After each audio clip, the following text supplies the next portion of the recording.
Para criar o nosso primeiro agente de inteligência artificial, você vai ver que é bem simples e isso vai te introduzir aos nodes.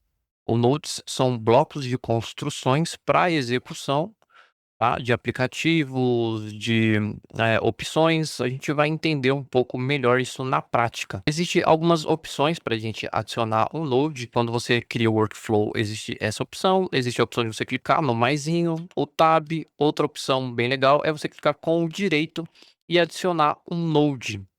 O primeiro node que a gente vai adicionar é um agente. Eu recomendo que você utilize o N8N em inglês, mas você pode clicar com o direito e traduzir para o português.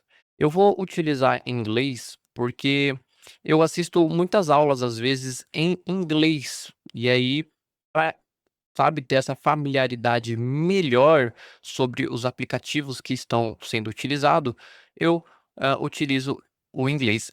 Porém, você pode utilizar aqui, colocar em português. Ele vai traduzir, ó lá, agente de IA, e você depois pode colocar em inglês e português, tá? Você pode vir aqui e tá em português, você pode clicar aqui em cima e jogar para o inglês de novo, tá? Tem essa facilidade. Eu vou deixar em inglês, porém, você pode utilizar essas 2 opções. Eu vou adicionar um agente de IA e ele já vai abrir nas configurações do Node do agente IA. Quando a gente adiciona um node, a gente pode configurar ele. E esse aqui é o layout do node. Então, aqui a gente tem um input que está sendo executado naquele node, a configuração daquele node. Então, a gente pode ainda arrastar essa configuração aqui para cá e para cá. Nós temos o nome do node, então nesse caso aqui é o agente, né. Eu também tenho um pouco dessa dificuldade, né, alguns lugares usa IA, né, que é inteligência artificial, e outro lugar usa ao contrário esse nome. Porém, aqui embaixo vai ficar a configuração do seu node e a saída desculpa, e a saída aqui da execução do seu node. Então a gente sempre tem esse processo aqui do workflow. Superficialmente eu estou explicando dessa maneira e não em si o agente, porque todos os nodes têm esse mesmo layout, tem essa mesma configuração. Para que a gente saia dessa opção, a gente tem aqui o botãozinho chamado Back to Canvas, que é o Back to Canvas, né, voltar ali para a parte do Canva. Você não necessariamente precisa clicar aqui, tá, um hackzinho para você, se você tiver aqui, ó, você pode clicar aqui, você pode clicar aqui em cima, qualquer parte cinza que você clicar, você vai sair, não precisa necessariamente apertar ali em cima em Back to Canvas. Para você entrar na execução da edição de um nó ou nodes, tá, nó e nodes é a mesma coisa, fechou? Para você entrar na configuração, você dá 2 cliques no nó e automaticamente você já vai entrar na configuração dele. Para você sair, é só você apertar em qualquer parte aqui de cima cinza, e aí você já vai sair dessa configuração. Quando a gente adiciona um agente A, automaticamente o N8N já adiciona um nó de chat. Esse chat aqui, ele roda localmente, isso significa que ele está rodando na sua máquina, então essa comunicação está sendo direto do seu nó para o seu agente. Nesse nó aqui, você pode adicionar outras opções de execuções, como, por exemplo, o WhatsApp. Então, você pode se comunicar com esse agente aqui via WhatsApp. Vamos configurar esse agente rapidinho? A primeira coisa que a gente vai adicionar no nosso agente de IA é um chat de modelo, né? O LLM, uma linguagem de modelo. Eu vou explicar separadamente o que é uma LLM, ok? E aí você vai entender mais profundamente. Para você fazer, você não precisa entender, mas é interessante você entender para que daqui a pouco você aumente esses processos e entenda o que está acontecendo com o seu agente, ok?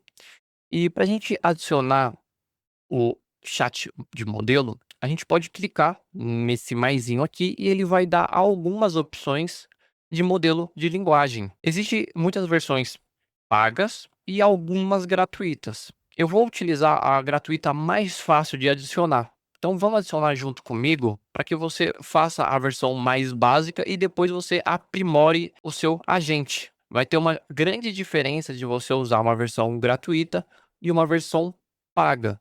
Porém, na execução vai ser a mesma coisa, ok? Porém, a versão paga, vamos dizer assim, que ele vai conversar melhor, Depois você vai entender melhor o que que é uma LLM. Então, eu vou adicionar aqui o Grok, né, o Grok Chat Model, e aí ele vai me pedir algumas configurações de credencial. E para a gente adicionar essa credencial, a gente pode clicar em criar uma nova credencial.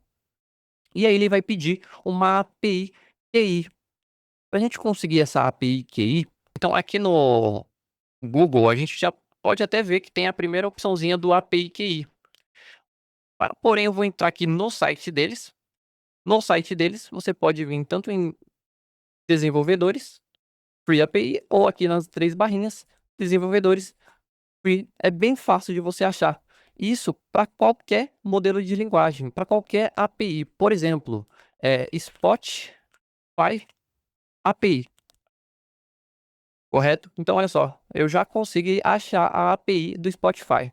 Existe a possibilidade de você conectar o seu Spotify, depois eu vou ter uma específica. Não compensa muito, mas para quem é lojista, é legal para que você, por exemplo, dê a possibilidade dos clientes adicionar uma música na sua playlist, passar a música. Então, olha a interação que você consegue criar dentro da sua loja. Ou no seu próprio site da loja, ela tem a possibilidade de passar a música ou não passar a música, voltar, aumentar o volume ou não.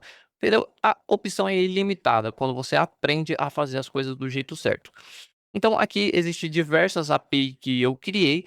Se você criar uma API, você não consegue, tá? Você não consegue a chave novamente depois que ele fechou. Então se eu clicar aqui, eu só consigo mudar o nome, tá? Então, ó, eu já tinha um chamado agente 007, então tomem cuidado também com o nome que você coloca.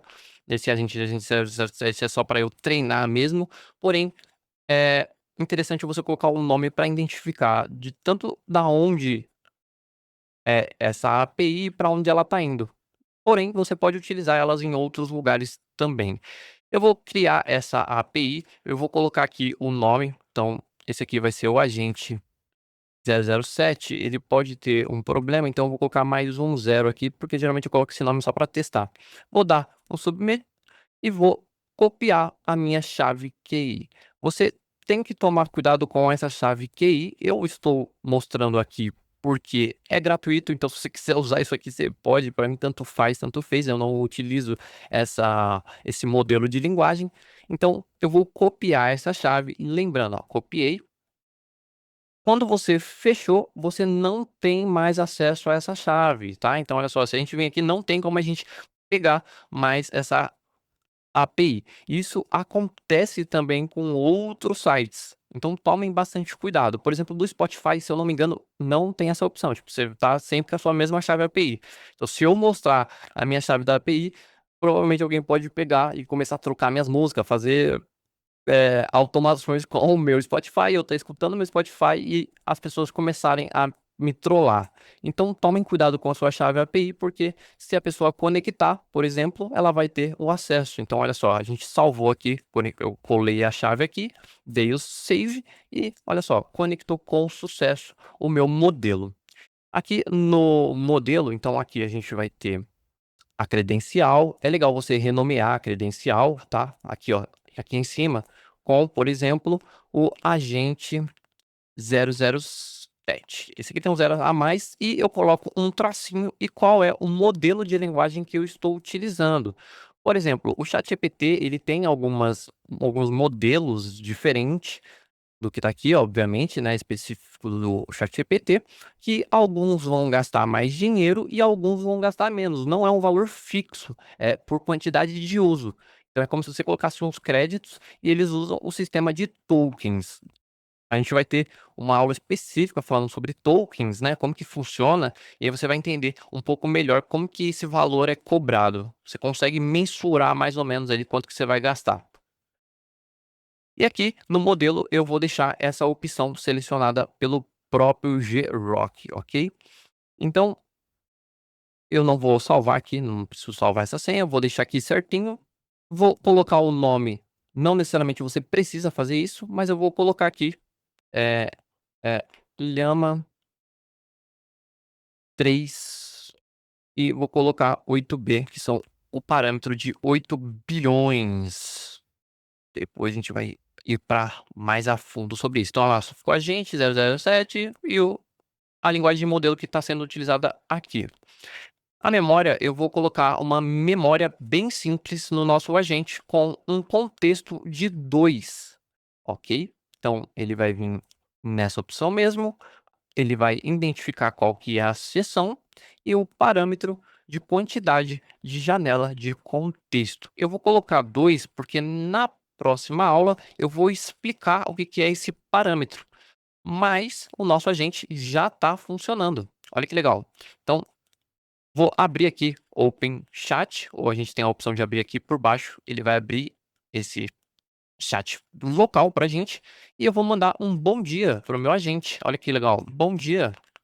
E a gente vai ver o processo, ó. Primeiro ele foi ali na memória para identificar se a gente já tinha anteriormente mandado alguma mensagem, ele viu que a gente não mandou, voltou pro agente, ele, desculpa, voltou pro agente, e aí o agente foi para a linguagem de modelo, e aí, mandou ele o nosso bom dia e olha só, ele falou: "Bom dia, obrigado pelo seu cumprimento. Como posso ajudar você hoje?". Então, na próxima, a gente vai entender um pouco mais como funciona esse processo. Eu já tenho alguns takes explicando como isso funciona, mas a gente vai detalhar um pouco melhor e entender qual que é esse parâmetro de janela de contexto. Lembrando, olha só, vou salvar aqui o meu workflow, porque se acabar fechando, eu não salvei esse modelo aqui, tá? Ele vai acabar voltando, então eu cliquei ali em salvar. Então, salva o seu aí também.